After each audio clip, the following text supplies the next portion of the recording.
Rickshaw వాళ్ళ తమ్ముడిని ఎత్తుకుంటానని గోల చేస్తుందండి. అయితే నేను ఒళ్ళో కూర్చోబెట్టాను దురీక్ష వాళ్ళని.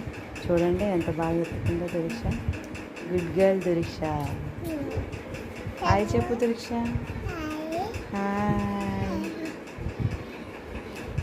తమ్ముడికి హాయ్ చెప్పు. తమ్ము